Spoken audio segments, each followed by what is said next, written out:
Okay, my friends, this is going to get pretty interesting, and it is going to offend a lot of people, I'm sure.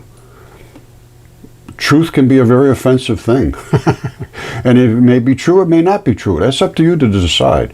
This is a little bit out of my realm because I am a material scientist. And I did the Jesus chemistry. I did this 8 years ago.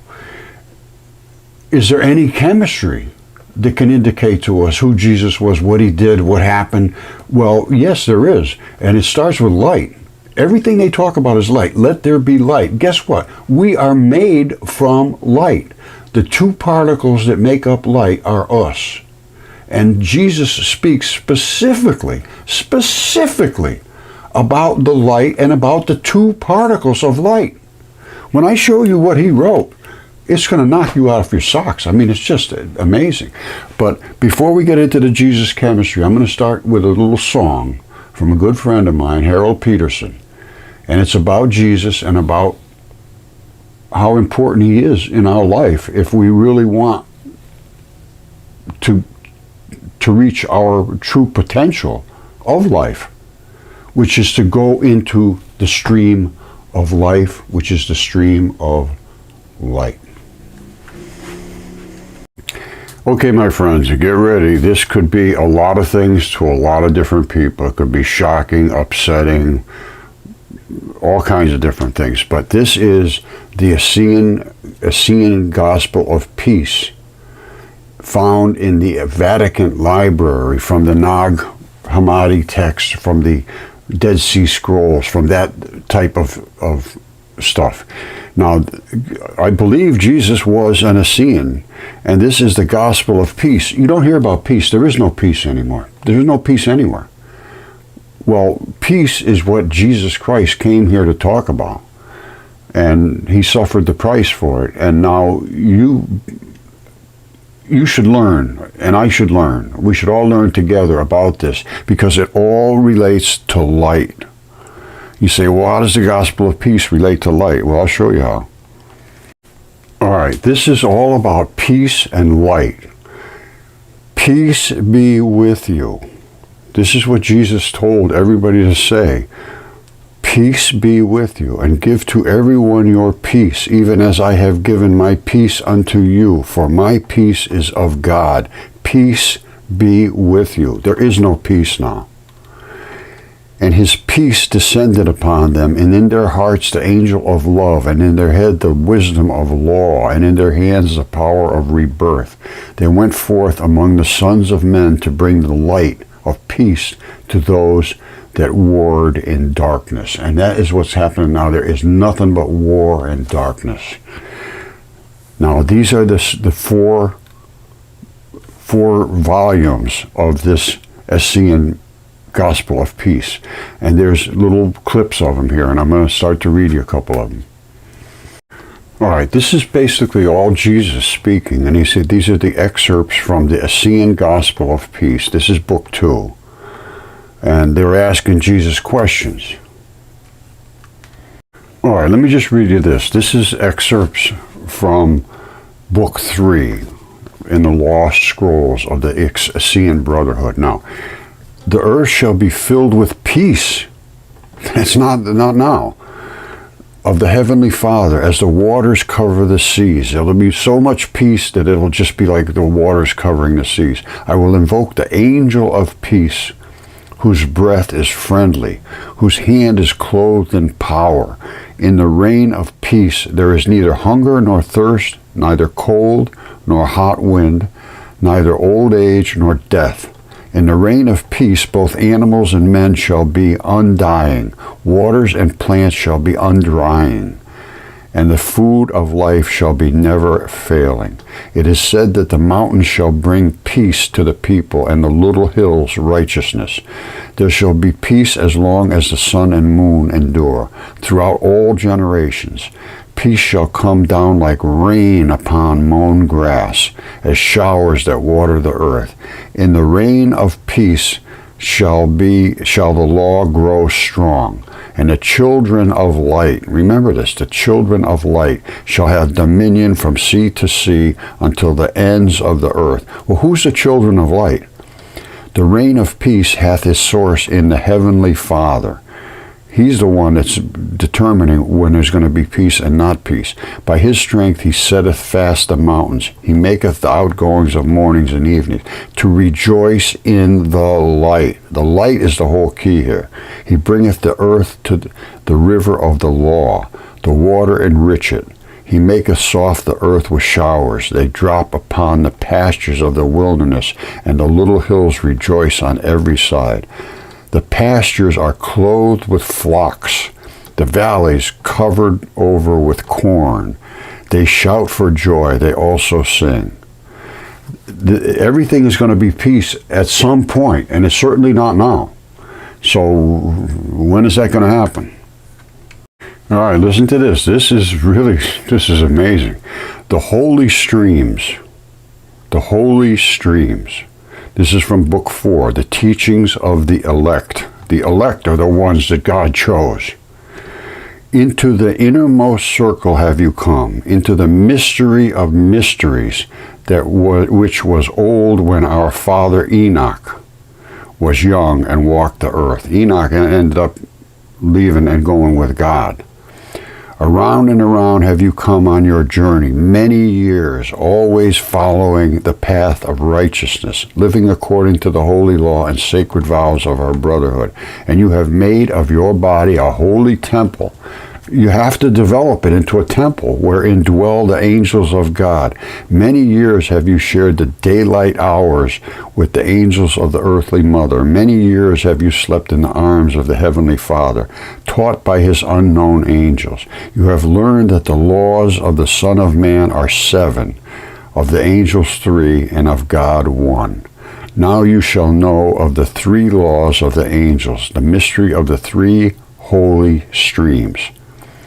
These are the 3 laws of the angels, the mystery of the 3 holy streams, an ancient way to traverse them. So shall you bathe in the light of heaven, and at last behold the revelation of the mystery of mysteries, the law of God, which is one. It's all about the streams of life and the streams of light. Light is the key here. All right, in the beginning times, the holy law said, let there be light, and there was light.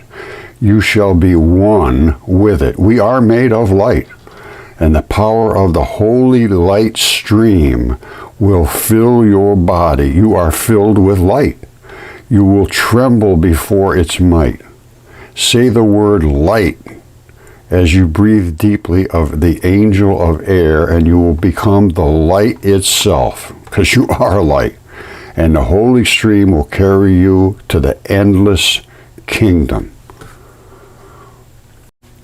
You will be carried to the Heavenly Father, losing itself in the eternal sea of light, which gives birth to all creation. Everything is made of light. And you shall be one with the holy stream of light, always before you sleep in the arms of the Heavenly Father. So when you die, you end up going into the holy stream of light and into the arms of the Heavenly Father. I tell you truly, your body was not made not only to breathe and eat and think, but it was also made to enter the holy stream of life. The holy stream of life. And your ears were made not only to hear the words of men, the songs of birds, and music of falling rain, but they were also made to hear the holy stream of sound. Sound is nothing more than light, but it's going very, very slow. In your eyes were made not only to see the rising and setting of the sun, the ripple of sheaves of grain, and the words of the holy scrolls, but they were also made to see the holy stream of light, which I have seen, and you have seen too.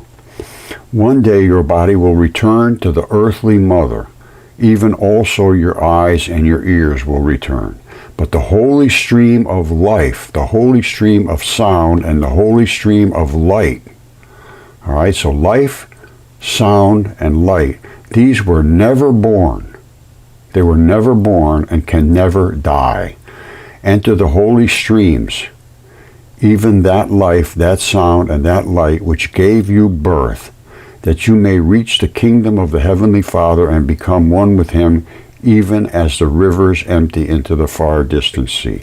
More than this cannot be told, for the holy streams will take you to that place where words are no more, and even the holy scrolls cannot record the mysteries therein.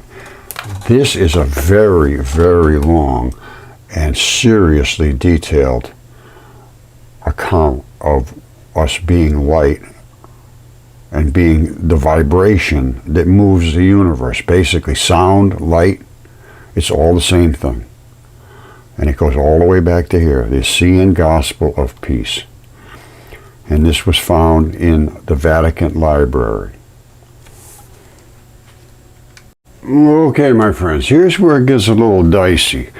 I'm going into Jesus chemistry. And the reason I went into this is what supports the stories about Jesus. And then I ran into this. Jesus and Lucifer could very well be the same being. So this is where people are going to start screaming and throwing things at their screens. No, don't get upset. Let's think. This is what Jesus said. Think. You're going to be upset. All right, I just want you to know that I am looking through the Essean, the Gnostic, every ancient text, all the mythology, Apollodorus, Ovid, Hesiod, all of them. And this is written by Doubting Thomas, and these are the words that the living Jesus spoke while he was here on earth. Jesus said, "Let him who seeks continue seeking until he finds." If you don't want to seek, just go sit in the woods. But if you want to seek, don't stop until you find. When he finds, he will become troubled. When he becomes troubled, he will be astonished, and he will rule over the all. Absolutely. I don't know about the ruling part, but the troubled and astonished, yes. Now listen to number 11. This is ultra important you understand the light. Jesus said, well, he also said, "I have cast fire upon the world, and see, I am guarding it until it blazes." Well, it's blazing. Jesus said, "This heaven will pass away. The one above it will pass away. The dead are not alive." Well, they're dead. "And the living will not die." So we're not going to die. "In the days when you consumed what is dead," which is everything we consume is dead, "you made it what is alive." It became alive. It became part of us alive. "When you come to dwell in the light." Now remember this, when you come to dwell in the light, what will you do? Now here comes the big one.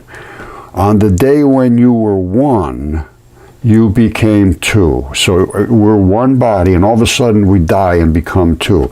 When you become two, what will you do? Well, what are you going to be? Two of what? What's that about?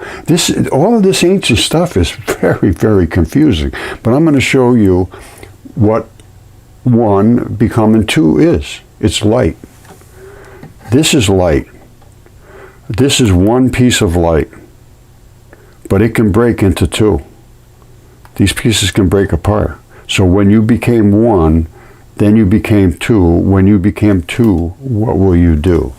And this is it right here. This is the one particle together, smashing up into the two particles, the white going on its way and the black going on its way. And that is the darkness and the light. As far as I'm concerned, this is as close as I can get to reality at this moment. So don't forget, on the day when you were one, which is now, you became two when you died. But when you become two, what will you do? The black and the white. Are you going to go to black or are you going to go to the white? So let's start it off with a nice little song a good friend of mine wrote. Okay, this is in celebration of becoming two.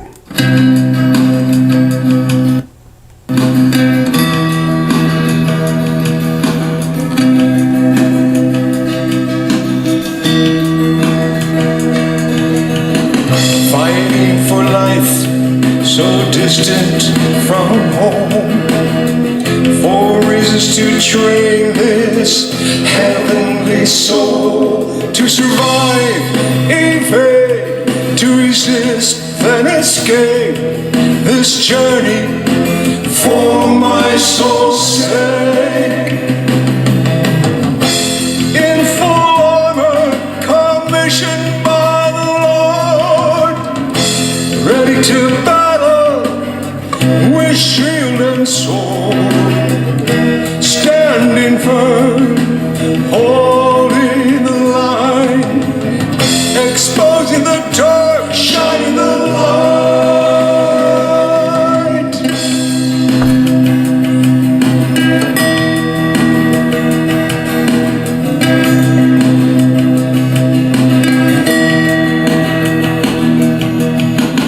Born of a family, clearly part of the plan, a heavenly soul living as a man, learning to survive, evade, to resist and escape, sent from home to this place.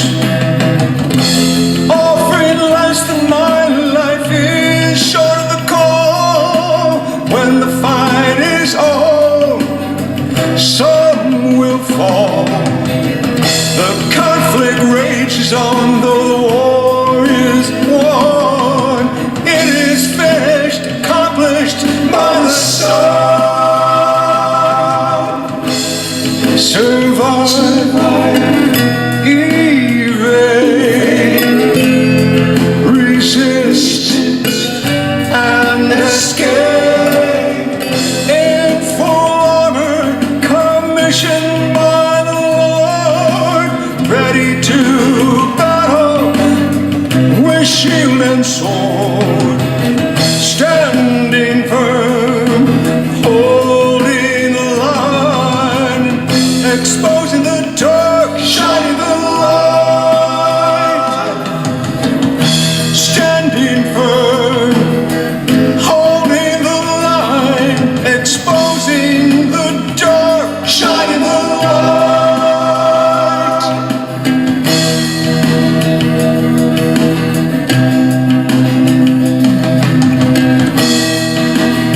Harold Peterson, talented guy. Okay, shining the light, holding the line, resisting temptation, trying to find the stream of light. We come from the light, we come back to the light. Just like here, we broke the light and we come back to it. It's just phenomenal, the things that are exposed once you look deep enough and discover what we're made out of. And everything is made from light. Everything is made from light. And Jesus also said that. This is also quite true. Jesus said, I shall give you what no eye has seen, what no ear has heard, and what no hand has touched. These are the Mudfossils, these are the giants, these are the dragons, and what has never occurred to the human mind. And now that it has occurred to the human mind, who deals with it? Well, here's what happened. Jesus said, men think perhaps that it is peace which I have come to cast upon the world. So everybody thinks that Jesus is 100% for peace. He says, they do not know that it is dissension which I have come to cast upon the earth. Tension back and forth. Fire, sword, and war. And boy, I'll tell you, he's doing a good job at it. For there will be 5 in a house, 3 will be against 2, and 2 against 3. The father against the son against the father, and they will stand solitary. I have found nothing but pushback. Coming forward with truth. Coming forward with evidence. Coming forward with all the Mudfossils, the giants, the dragons. When somebody's mind is set against something so terribly hard, it's called menticide, and it's literally brainwashing. And the society is literally brainwashed to get away from God. Who did this? Who brainwashed them away from God and Jesus Christ? Who did that? Now, I'm going to tell you right now, I am not for any specific version of the Bible or the Quran or the Colburn Bible or Apollodorus or Hesiod or Ovid or any of that. I see all of them as a common thread. Let's just go with that. But this happens to be the King James Version, and this is 2 Peter 2. Now I say, who has directed you away from Jesus? Well, let's talk about what they had to say. There were false prophets back then among the people, even as there shall be false teachers among you. They privily bring in damnable heresy, like don't ever talk about God or Jesus Christ or any of that nonsense in our classrooms, denying the Lord that bought them with his very body, and they bring upon themselves swift destruction. Many shall follow their pernicious ways. All the students have to say what they tell them to say.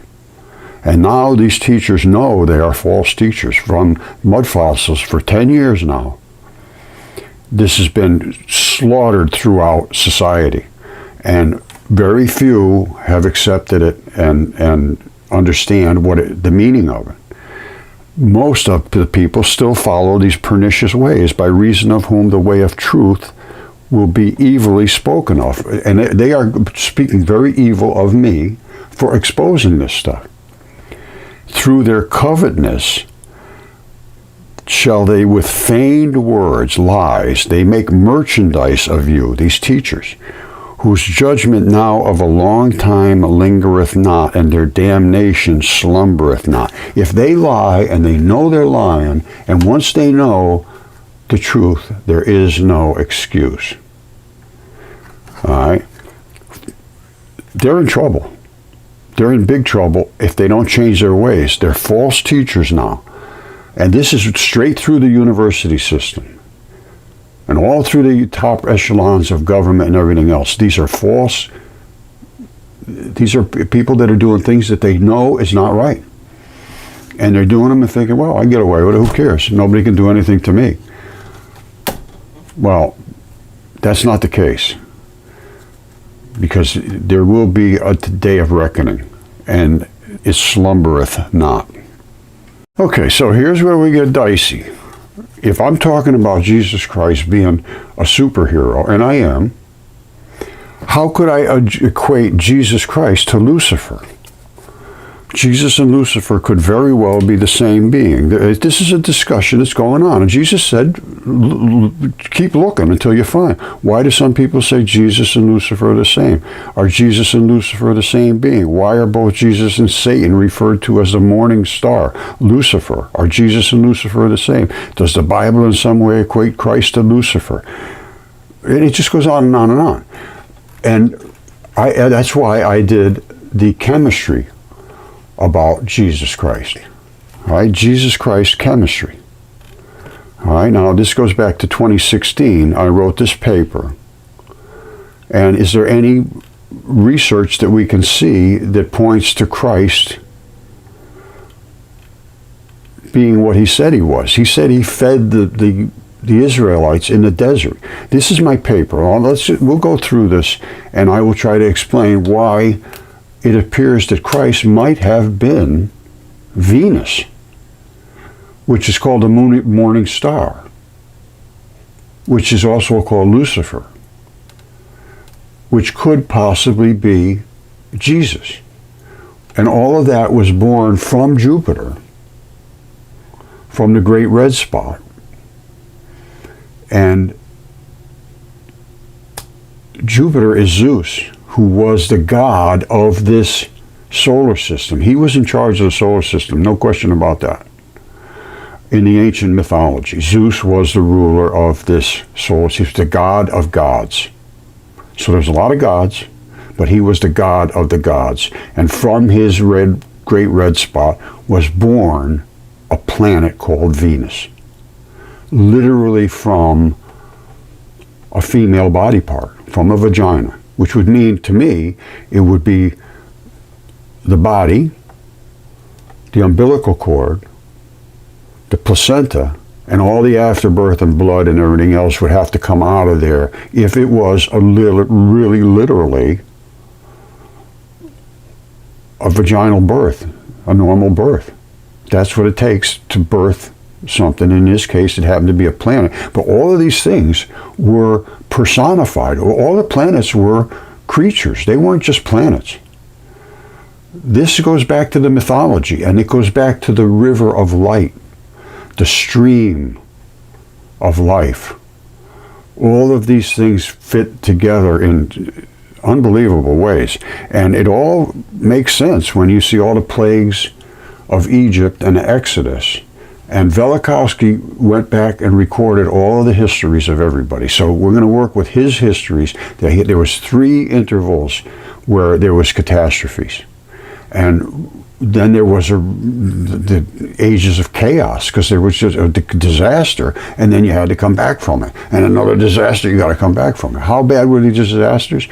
Well, 2 of them I don't think were terribly bad, but one of them was a real disaster. And that created the Triassic layers, the red bed, the gray clay, and the black cap, worldwide. And this is not unknown. It's a worldwide series of layers that were deposited by ancient oceans. This is exactly what they say. And that ancient ocean was this one worldwide layer of water from the ocean when we were almost impacted by Venus. Exactly what Velikovsky recorded.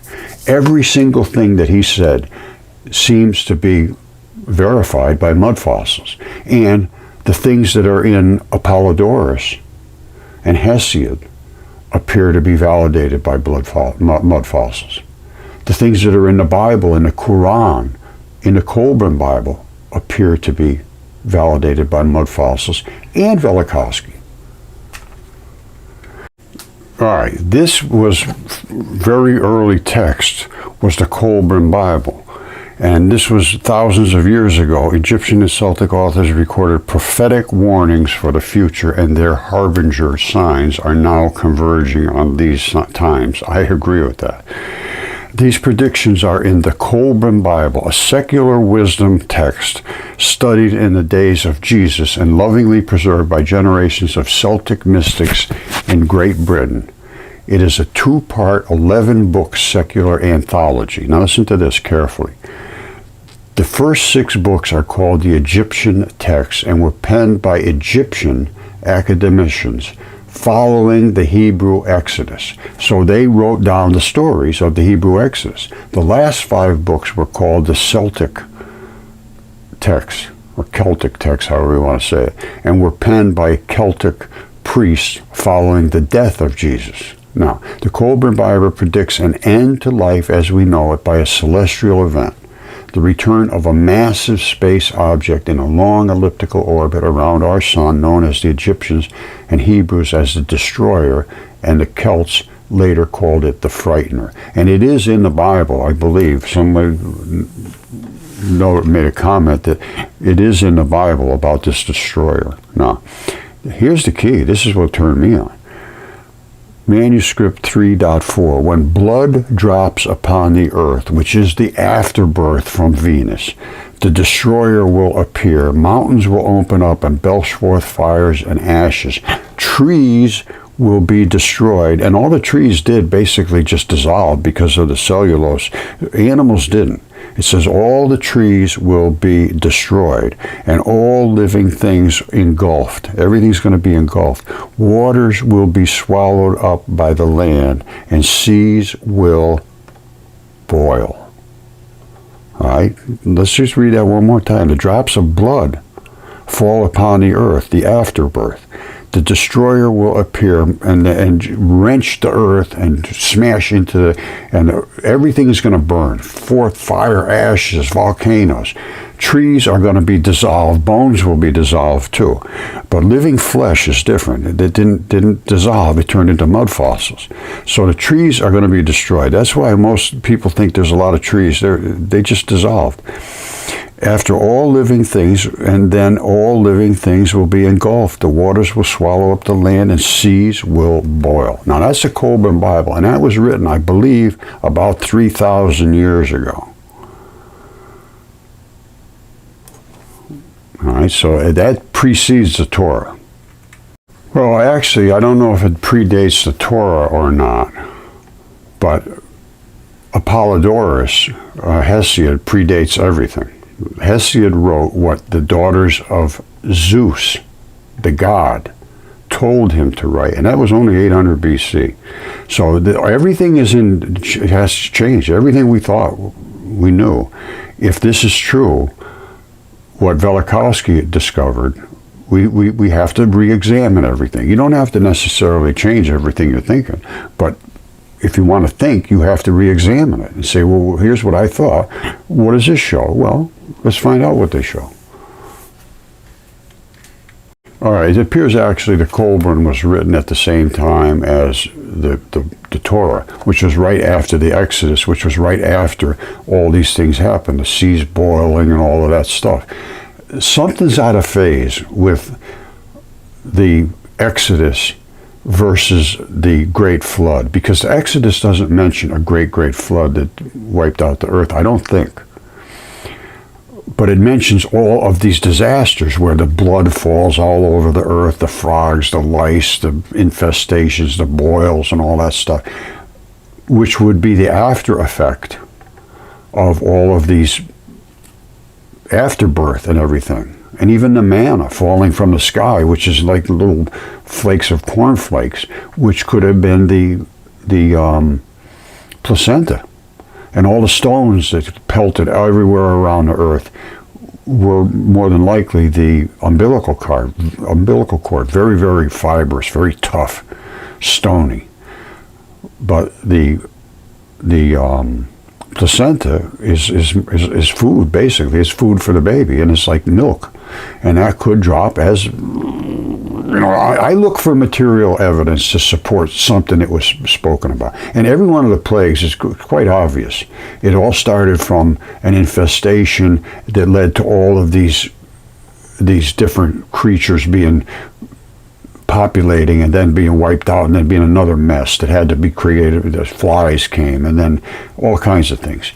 So that I can understand. And I think I'm starting to understand what really did happen on the earth, how bad it was, and which created the Triassic layer. But it doesn't make sense in the dates exactly. And the three kingdoms of Egypt fell because of these, I think, three events. Now, I'm not sure. Velikovsky records this stuff pretty good, but he's very, very long and detailed, and I haven't gone back and looked at his work for many years now, so that's what I'm going to do. But I think I'm showing enough here to support a lot of the statements that were made. And I think we are literally this right here, which is light. That's the two particles. And they're together at some point when they're light. And they're always together. They're never going to be apart. As in this realm right here on this earth, they will never come apart until you do what we did through the Venturi, or you do what they did at CERN with the atom smasher. We were able to separate the black from the white. Now I want to go where the white's going, I think, and the black goes, I don't know where it goes, but it's not, there's going to be a good and a bad coming out of this light. It appears to me, because we came from somewhere, and there's nothing that isn't made from these two particles. Every single thing there is, all of this is made from that, this feather, Caesar here, everything. My eyeballs, your teeth, all made from these two particles.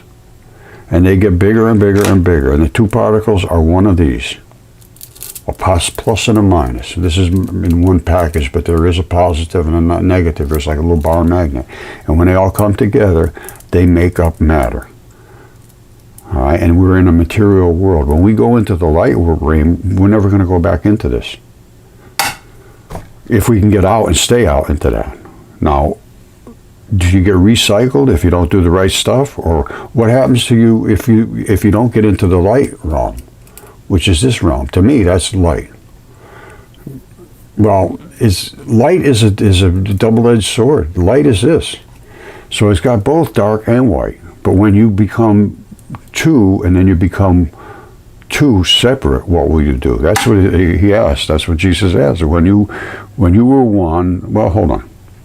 You know, these are the Gnostic texts, and these are the kind of stuff they took out of the Bible. They took out Enoch, they took out Jubilees, they took out all the things that talked about giants and dragons and crazy stuff like this.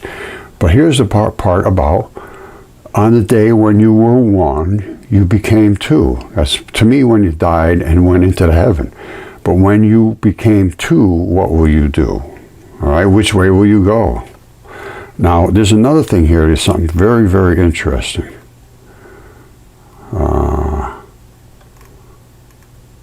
All right, listen to this. Jesus said to his disciples, "Compare me to someone and tell me whom I am like." Simon Peter said to him, "You are like a righteous angel." Matthew said, "You are like a wise philosopher." Thomas said, "Master, my mouth is wholly incapable of saying whom you are like." Jesus said, "I am not your master, because you have become intoxicated from the bubbling spring which I have measured out. And I have found that there's a lot of people who are very intoxicated. They can't come to the point of reasoning. So he took him away and withdrew and told him 3 things. When Thomas returned to his companions, they asked him, "What did Jesus say to you?" Thomas said to them, "If I tell you one of these things which he told me, you will pick up stones and throw them at me. A fire will come out of the stones and burn you up." That doesn't sound like anything you want to hear. All right, it was something to... My point being here in reading this is that nothing is off the table here. When we talk about Lucifer and the morning star and Satan and Jupiter and all of that stuff and Jesus and the light and all of these things could be totally different than we ever expected. And I think they are. I think they are. Everything was written for the perspective of basically the victor. So you have to take everybody's account into examination at the same time and try to understand who's right in their own interest and who's right in reality. And I go for the reality, and I think I found it. Okay, there is a material existence. If you believe that, which I do, where did it come from, first of all? It came from the One, and the One is not a being among other beings, is vastly superior, but is not superior. It is outside of realms of being and time. It's just everything there is, and it's just what it is. For whatever is within realms of being was created, and whatever is within time had not time allotted to it. So this is just forever, and it wasn't created, it's just here. The One receives nothing from anything. It simply apprehends itself in its own perfect light. Everything is about light. The One is majestic. The One is measureless majesty. Chief of all realms, producing all realms, producing light. Light, which produces life, which produces blessedness, which produces knowledge, which produces good and mercy and generosity. It's all about light. It gives forth light beyond measure, beyond comprehension. Everything we're talking about is light, it seems to me. And we come from it and we return to it, because there is nothing that is not made from those 2 particles. All right, listen to this. This is the origin of reality. We would know nothing of the ineffable and nothing of the immeasurable without the help of the One who comes forth from the One who is the Father. So God sends out somebody to inform you. He alone has informed us. The Father is surrounded by light. Everything's about light. He apprehends himself in that light, which is the pure spring of the water of life that sustains all realms. Light is nothing but water. The exact same thing. He is conscious of his image everywhere around him, perceiving his image in the spring of the Spirit of pouring forth from himself. He is enamored of the image he sees in the light water. Water is made of light. First of all, everything's made of light. But water flows just like light does. It's exactly the same. And you can squirt it down just like you can squirt water down. The spring of pure light water enveloping him. God is enveloped in this light water. I've been talking about light is virtually water. His self-aware thought came into being, appearing to him in the effulgence of his light. Everything is light. She stood before him. All right. This then is the first of the powers prior to everything, arising out of the mind of the Father. So God is thinking these things. The providence of everything. Her light reflects his light. She is from his image in his light, perfect in power, image of the invincible, perfect Virgin Spirit. Now this is going to get really interesting. I'm going to not go through this right now because this is going to become very, very deep. But let me just go back to my paper about why I suspected maybe Venus was Lucifer. Well, let me just go back to the paper and we'll talk about it. Okay, I've shown you that everything, this is light, and everything is made of light. That's all there is light. This is dipole electron flood theory. Everything is made of it. Instead of a proton being one big chunk like this with a couple of quarks and so forth, it's made of 1,823 dipoles. 1824 is a neutron. That is light, and this is what we're going to go back from this, back to separate these two particles. It looks like to me, if the ancient texts are right, because I wondered where did we come from and where are we going back to?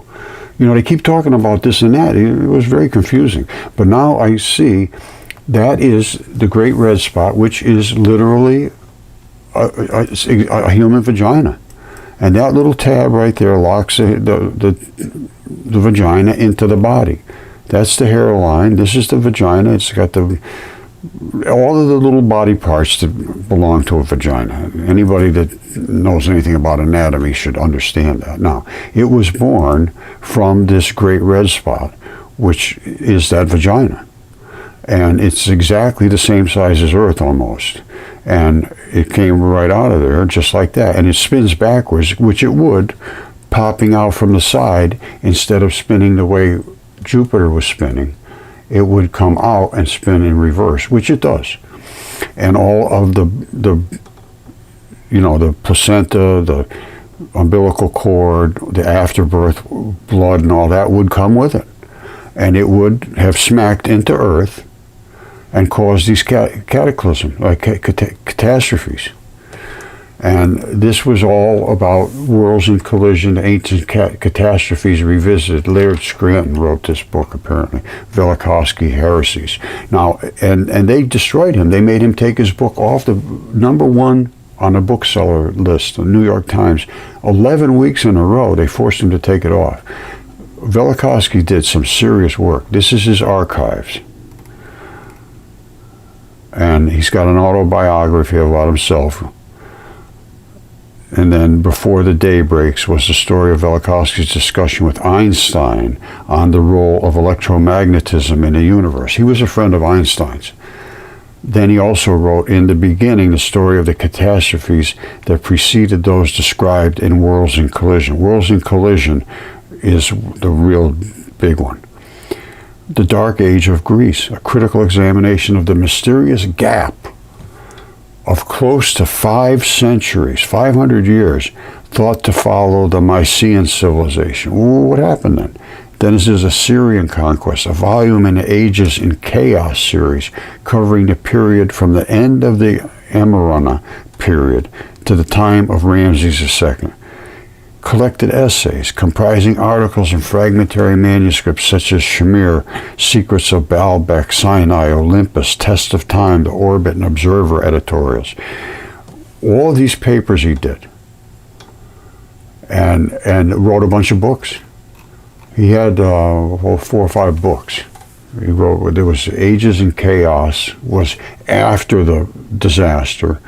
Worlds in Collision was when Venus almost hit Earth, and the Exodus and all that stuff. Ages in Chaos. Oedipus and Akhenaten, I think, was another one. I think there's like 4 or 5 of them. But he did the actual research that nobody else would do. And when he did it, they shut him down. And he was destroyed, and his whole life was basically destroyed because nobody would ever listen to him. Carl Sagan just destroyed him on his TV show, Cosmos. I wrote a book about Velikovsky. This was my book, Mudfossils, which I discovered supports everything Velikovsky said. It's Mudfossils and Velikovsky and Minds in Collision. That's the problem. The academic mind is colliding with reality, can't handle it. Academic mind is, I'm telling you, it's one of the weakest minds I've ever seen. They cannot handle a discussion on what doesn't support their side of the story. That is not science. That's not academia. That's self-preservation at this point, because all of the things that they have been teaching you, as I have just shown you, are there to dismiss Christ and to dismiss religion of all sorts. And that's the only reason we're here. In my mind right now is to learn enough to get into that stream of light where we exist in harmony and peace forever. But if you don't do that right, you don't get into the light. Don't do it right, you don't get into the light. That's what it seems like to me. Now, we got a lot of work to do here, a lot of work. But I will show you why I wrote this paper about all of these things falling on the earth and what Jesus said about himself and what everybody else is saying about him, and the difference between Satan and Lucifer and Jesus and all of the planets and Zeus and all of the ancient texts from Apollodorus, which predate all of the other things. But all of the other things have a whole bunch of Apollodorus in them. Which, when I say Apollodorus, it's actually Hesiod. Apollodorus compiled a really nice compilation of it. But Hesiod was the one that wrote everything down according to what the daughters of Zeus, who was God, he was the God of gods, at this time, and that's only 800 BC. He said, go down and tell Hesiod to write all this stuff down about me, great me. And Zeus was a sexual god, so I'm going to have to put him in a camp of what we were always told was Satan, the one that came down to have sex with all the women. That would be Jupiter and Zeus, and he is portrayed in these ancient myths as a very, very sexual. He was a sexual predator. And he was God. Now, Lucifer, or the morning star, the bright star, which was Venus, came out of that great red spot, which is on Jupiter. All right, now we got to, like I say, this is going to go deep, and this could offend a lot of people. I don't know. I really don't know where it goes, to be perfectly honest with you. All I can say, I don't know who's Jesus.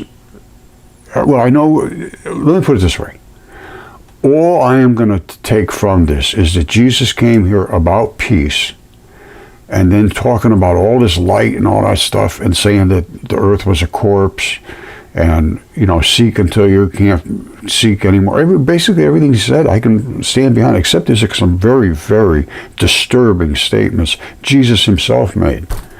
Very disturbing, that I cannot account for, And I'm not going to bring up at the moment because they're too disturbing. It's almost like me cutting them out of the Bible. We'll talk about them, but you got to nibble before you can chew on some heavy duty stuff. And there's things that Jesus said that, oof. So anyway, I think I'm going to leave it at that for today. Well, let me just try to sum things up. Let me just give you one more little shock before we close this up for today. This is from Revelations 12. It says God's Son was born in space. All right? I think Revelations 12 happened long ago. Now here's what it says. This is number 12. A great sign appeared in heaven, a woman clothed with the sun. Now we know how big these creatures were. And the woman was clothed with the sun. She was standing on the moon, and the sun behind her is my take. The moon was under her feet, and a crown of 12 stars on her head. She was pregnant and cried out in pain as she was about to give birth. Then another sign appeared in heaven, an enormous red dragon. All right, now we know how big these things can get. Typhon's 1,200 miles long. An enormous red dragon, 7 heads, 10 horns, and 7 crowns on its head, came down. Its tail swept 1/3 of the stars out of the sky and flung them to the earth. Now, this was a dragon sweeping 1/3 of the stars to earth. That's 200 out of 600 is 1/3. And there were supposedly 600 watchers. 200 of them were the fallen angels down to earth. Now, the dragon stood in front of the woman who was about to give birth so that it might devour her child. He was going to eat it. And this is also written about in Apollodorus very clearly. He was going to eat it the moment the child was born. She gave birth to a son, a male child, who was to rule all the nations with an iron scepter. All right, well, that was Zeus. Her child was snatched up to God to his throne. Now, that had to be a higher god than Zeus. So Zeus was snatched up to the higher god, and in what she did was she gave the dragon a rock to eat. So he ate the rock, and that's what's written in the ancient text. We're going to go over it, not today, but we're going to go over it in the next one probably. The woman fled into the wilderness to a place prepared for her by God, who was the big God, and the one that she's bringing up there was the Zeus, where she might be taken care of for 1,260 days. Then war broke out in the heaven. Michael and his angels fought against the dragon, and the dragon and his angels fought back. But he was not strong enough, the dragon. They lost their place in heaven. The great dragon was hurled down, that ancient serpent called the devil or Satan, who leads the whole world astray. He was hurled, hold on. All right, sorry about that. The great dragon was hurled down. The ancient serpent who leads the whole world astray was hurled to earth with his angels with him. That's the 200.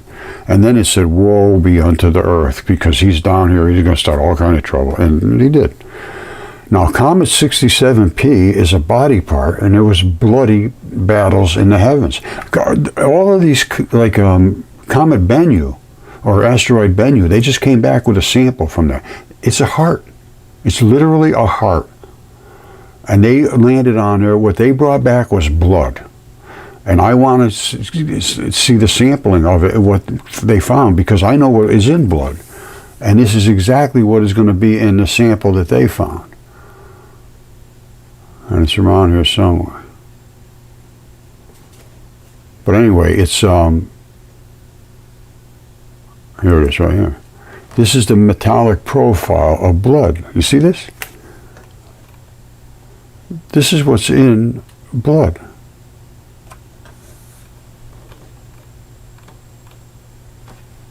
Now I want to see, this is whole blood. These are all the different metals. You see all those, these are different metals. And that's what's going to be in blood. And plus there's going to be some phosphorus, there's going to be some other stuff that's in here.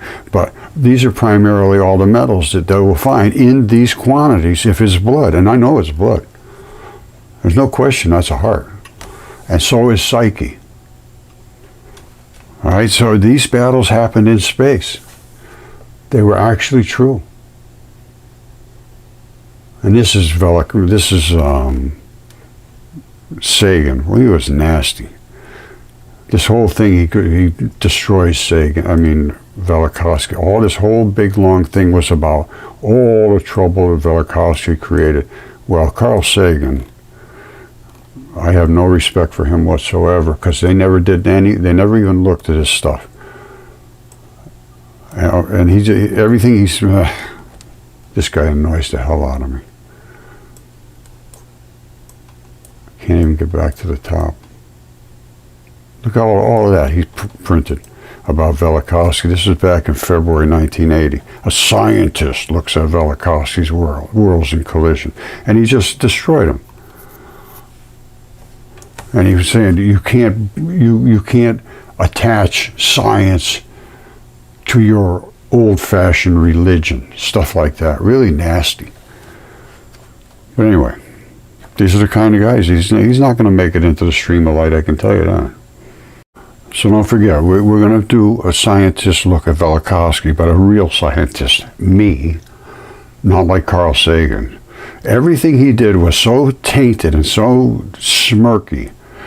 Now, did a near collision of a comet with Earth cause manna to fall into Sinai and the sun to stand still over Gibeon? By Carl Sagan. And then he just goes down to just make a big joke out of everything. You know, I really took offense at Carl Sagan's, attack, basically, on Velikovsky. This is a scientist looks at Velikovsky's worlds in collision. Now, did a near collision of a comet, which was Venus, with Earth cause manna to fall into Sinai and the sun to stand still over Gibeon and so forth? Now, I don't like the way he ended this, but he made a fabulous introduction into what Velikovsky contends, what his claims are. Now let me read to you what Velikovsky's claims are. He says Velikovsky revised astronomy and geology as well as ancient history, starting with worlds in collision. And then here's the other ones he wrote: Ages in Chaos, and then Earth in Upheaval, and then Oedipus in Akhenaten, and then the Peoples of the Sea. All of these I have read bits and pieces of, not complete all of them, but enough to understand exactly what he's pointing to, how we had this disaster, and then there was chaos after that, of course, and then the Earth was in upheaval, just everything's going crazy, and then they tried to reestablish the kingdoms, and then the Peoples of the Sea who were somehow survived the Great Flood combined back together and came back in to attack the Egyptians. They were called the Sea Peoples. And they just arrived one day, nobody knows, and they still don't know where they came from. Now listen to this. This is what Velikovsky contends. This is exceptionally well done at this point. But his nasty, smirky way of going against these things that Velikovsky alleged, I didn't care for. But this I like a lot. All right, these are Velikovsky's claims, and they are very detailed. And he talks about the dates that all these different things happened. The Exodus was not really when they said it was earlier. These different people were equated with different, like Hatshepsut was actually the Queen of Sheba. Thutmose III was Shishak. Atemhotep III was Akhenaten. And even Zeus was Jupiter. So they all had different names depending upon we were talking to Greek people or Roman people. Or whoever was Israeli or Israelites. Now, he's showing what they usually dated at and what he's coming up with is. Now, it goes through all the dating and it comes down to what he considers to be the different ages and when the Great Flood occurred and when the Israelites escaped. They weren't allowed to just leave. Egypt. They escaped, and they escaped during these conflagrations where everything was in chaos. All right, so like I say, we got some work to do. Worlds in Collision produced a storm of controversy, especially in scientific community. Velikovsky's theories were ridiculed by many leading scientists. A few even tried to have the book banned, and which it was. Of course, these unscientific and undemocratic attacks made Velikovsky into something of a martyr, and he was. His followers and sometimes the press compared him to Galileo, Einstein, Newton, Darwin, Freud, and other original thinkers whose theories had been attacked because they violated the dogmas of their times. Everybody's theory is attacked. Mine have been attacked voraciously. The conflict between the establishment in science, archaeology, and history on the one hand, and Velikovsky and his supporters on the other hand, has continued to the present and still to today. The following article considers the scientific validity of the celestial catastrophes proposed in Worlds of Collision. And then they go on to just assault him. You know, Sagan was eloquent in the way he destroyed Velikovsky. He's talking about you need exceptional evidence when you make extraordinary claims. You must require extraordinary evidence. And he's talking about his attempts to account for a number of events. They just don't hold up. Now, but here's how he does it so eloquently. He makes it sound like, oh, he's just so much in favor of understanding. He says, while there is an understandable psychological inertia, usually lasting about one generation. So a generation of people just can't accept any new ideas. And boy, I'll tell you, that's not far from true. So there's lasting about one generation is this psychological inertia. They just can't get into it. Such revolutions in scientific thought are widely accepted as a necessary and desirable element of scientific progress. We need scientific progress. Indeed, the reasoned criticism of a prevailing belief, so you have to criticize a prevailing belief, is a service to the people that endorse that belief, the proponents of that belief. All right, so me going against that belief is a service to them. If they are incapable of defending it, they are well advised to abandon it. He thinks he can defend everything. Well, he can't defend against me or Velikovsky. Of course, he's passed on now, but unfortunately, he was very, very outspoken, very eloquent, very, he's just, unfortunately, he's just kind of an idiot. Oh, what can we do about idiots? Experiments must be reproducible, all these things, reasoned arguments must be set for. Well, Velikovsky's primarily was in the texts. He didn't have the physical evidence. I have the actual physical evidence, all the way down to the light research. From the mud fossils, the dragons, the giants, everything, all the ancient texts, they all fit together perfectly. All right, so we know that Velikovsky made the claim that Venus was born from the feared god Jupiter. Now, I don't think he really realized it was a vaginal birth, because this picture was taken long after he was dead. And he was assaulted his whole entire life. So I wrote a book about him. This is the book I wrote. And this is done by a friend of mine, Paul Amatucci, who is, he puts books out based on my papers. Now this is, I believe, I really haven't read it, to be perfectly honest with you, what he wrote here, but I think it's pretty much what I wrote in my book.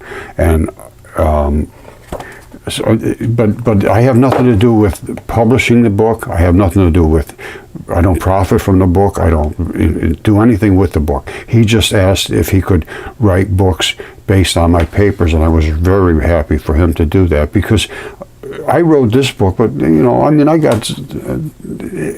have well, let me show you.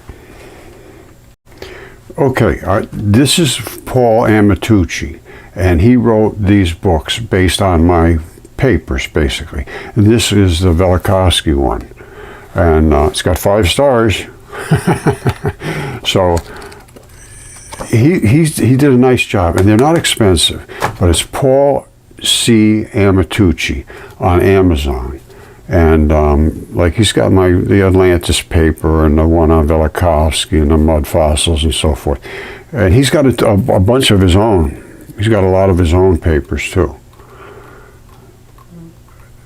Like a lot of these I have nothing to do with, but he highlights mine, which is good. That's nice. Top titles. And people are starting to understand this. And it's nice. You have something you can put on your table, and somebody comes over and says, "What's up?" I said, "Oh, this guy who's got a theory," and if they want it, you can start talking about it.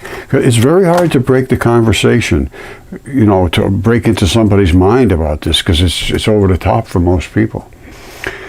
So there's that one, and then I did this one, which is just 99 cents. So you can just read it. But I think it is basically what he put on here. Again, I don't have anything to do with the books. Paul does all the books all by himself. I have nothing to do with it. I don't profit from it. I don't do any work on it. He does all the publishing, and he does it very inexpensively, and I'm very, very thankful that he's doing it. And like I say, I sold this. Well, I didn't. I don't think I ever made any money on it at all, which I never wanted any money. But I had to do something. 99 cents, and you can read it. And this was like 8 years ago. I put this up here, and I thought people would understand once they saw it, and they saw the videos and everything. And there's a lot of links in this book and in my book that probably don't work anymore, because I was really assaulted, and I had to take things down. I didn't really have to do anything. I don't know. At the time, it was just turmoil, so I just wiped everything out and started over again. And there's a couple of different reasons for that, which I won't go into now. But this has been a rocky road, rocky in more than one way. All right, I love you all. We're going to go through all of these ancient texts, these ancient accounts, and see if we can make sense of it. But I'm going to tell you right now, I think my conclusion right now is Jesus Christ was basically as advertised. All right, and that's where I'm going to go with my Jesus Christ chemistry. All right, and I'm going to tell you, everything in space, as far as I'm concerned, is biology, and I can't find anybody who can disagree with that. And I'm going back to this paper. I discovered this stuff in about 2012. And I did the DNA tests and CAT scans, and I know about what creates feldspar and the chemistry and all of that stuff. I had it all done back here. And I go on and on about this paper and the biology, and the conclusion is that the chemistry supports the Jesus story. Like 2016. And what is the Jesus story? Well, he said his body fed the Israelites. And he made some other statements that nobody's ever been able to explain about light and about all these things, and dipole electron flood theory, and coming from light and returning to light is the only thing I can find that satisfies pretty much everything across the board. And there is nothing made other than those 2 particles. These 2 particles right here. That's the only particles that exist. And the bigger they get, like one of these here, is these 2 attached together. It's a magnet. It's got a plus and a minus side to it. And when you put them all together, they stick in a ball, and they get stable at about 1823. Now, there's dark and there's light. We can see. Now, everything talks about the darkness and the light, and everything I've shown you today in this video is just exceptionally slathered with light. Everything is about light, the light stream. The stream of light is the stream of life. You come from there, you come back to there. It seems to make sense to me now, because there was so much that didn't, and now it really just is what it was written down as in Apollodorus. And when Apollodorus, just the average mind just says it just cannot be true. It cannot be true. Earth giving birth to creatures with 50 heads and 100 arms. They were called the 100-handers. And the Cyclopses and all of these Titans and all that stuff. Earth literally gave birth to those creatures in these ancient texts. And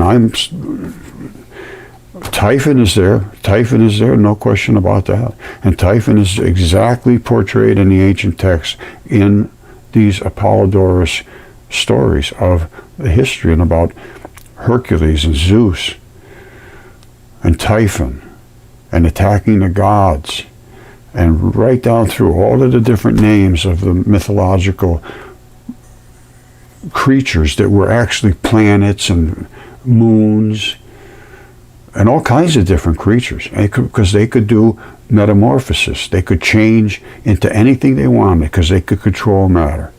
And Zeus could change himself in from being a planet Jupiter down to being a really hot-looking human guy and have sex with all the women up on Mount Olympus.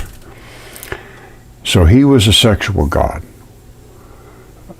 So we got a lot of talking and thinking to do. Anyway, if people are interested in this, I'll keep doing these, and I'm interested in it myself because it keeps, every time I go back into this, I find more and more that it either supports it or turns me away from something. But you have to look at everything, just like Jesus said, seek and don't stop seeking, and just never stop. Because when you find, you're going to be disturbed, and you'll marvel. And I'm going to tell you one other thing maybe I could add, is you're going to be confused. And then you'll be disturbed again, and then you'll marvel again, and then you're going to be confused again. It seems to be like a little bit of a cycle. But at some point, you feel somewhat comfortable with we're made from light. We're going to return to light. Jesus was real. Jupiter literally gave birth, as it said in the ancient text, to the feared god. To the fiery comet, which ended up being Venus. There was a huge flood worldwide, created the Triassic worldwide layer, which is a red bed, gray clay, black cap from this huge impact, created all the mud fossils. All these things now are understood. So now, to get to the stream of light, what do we need to do? And what else can I present? Well, let's talk about the Jesus chemistry, the paper. That'll be the next video, all right? I love you all, and we will get to the Jesus chemistry in the next paper.